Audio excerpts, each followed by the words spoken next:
It's never too early to start a wish list. I remember when I was a kid, I couldn't wait. One of my favorite days of the year was when that Sears wish list Christmas catalog came in the mail. And it was the child safe one, no underwear ads.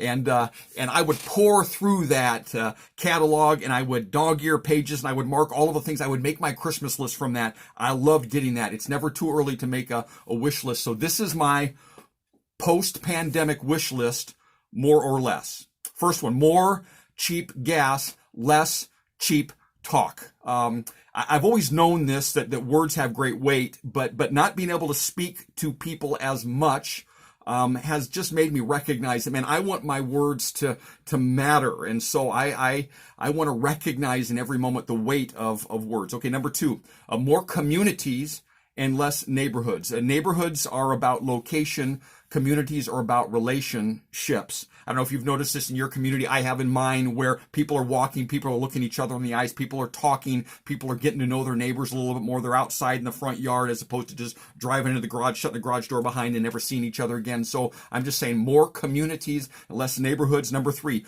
more John Krasinski and less Joe Exotic. If you're watching Tiger King, you know what I mean. John Krasinski has SGN, some good news. It's wonderful. It's marvelous. It's redeeming. I think this is what I'm talking about. Let's redeem time and not waste time or allow time to be robbed from us when we get through this. Number four, more backyard and less bedroom. We've been spending a lot of time in the backyard together as a family. The dogs are thrilled about it. For me, bedroom is about me. Backyard is about us. Bedroom, I'm in my bedroom. I can do whatever I want. Backyard, we're deciding together what to do. We're around each other. So more backyard and less bedroom. Number five, more intimate and less internet. Yeah. That's why this is not called a hope list. This is called a wish list. I'm not sure that this is going to happen, but I'd love to see more intimate and less internet, more FaceTime and less screen time. I don't know about you. I'm noticing I'm struggling to sleep during this quarantine. I can't turn my mind off. Too much screen time, and too much screen time right up until bedtime. Not good. Okay. Number six, more engagement and less entertainment. More engagement, less entertainment. For me, this one's about resource allocation. We allocate so much of our resource towards entertainment. I would just love to see less of our resource go towards entertainment, more of our resource go towards engagement, things that we can be involved in to make this planet better. We've got partners at our church, East County Transitional Living Center. We've got San Diego Rescue Mission, Genesis Recovery. We've got our own Celebrate Recovery, on and on and on. So more, right? More engagement, less entertainment. Number seven, more simplicity and less complexity. One thing we're good at is making things complicated. And here's what I see is that we overcomplicate when we're undersatisfied.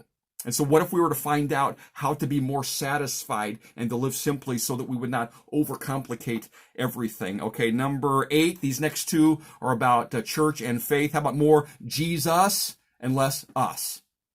When we get to the other side of this, more about Jesus and less about us. And this is coming from a guy that can't wait to get around people. He can't wait to be with people. But I'm recognizing that really church for me is not just about being with people. It's about worshiping with people. I watch a lot of YouTube worship, and I think what gets me is certainly the music, but the worship in the room, everybody together. So more Jesus, less us. Number nine, more compassion and less comparison. Comparison is a dead end road, especially in church. I mean, comparison is about the size of our steeple. Compassion is about the needs of our people. Less about the size of our steeple, more about the needs of our people, whether they're spiritual needs or physical needs or emotional needs or relational needs, whatever they are. And then number 10, more mid-pandemic practices and less pre-pandemic practices.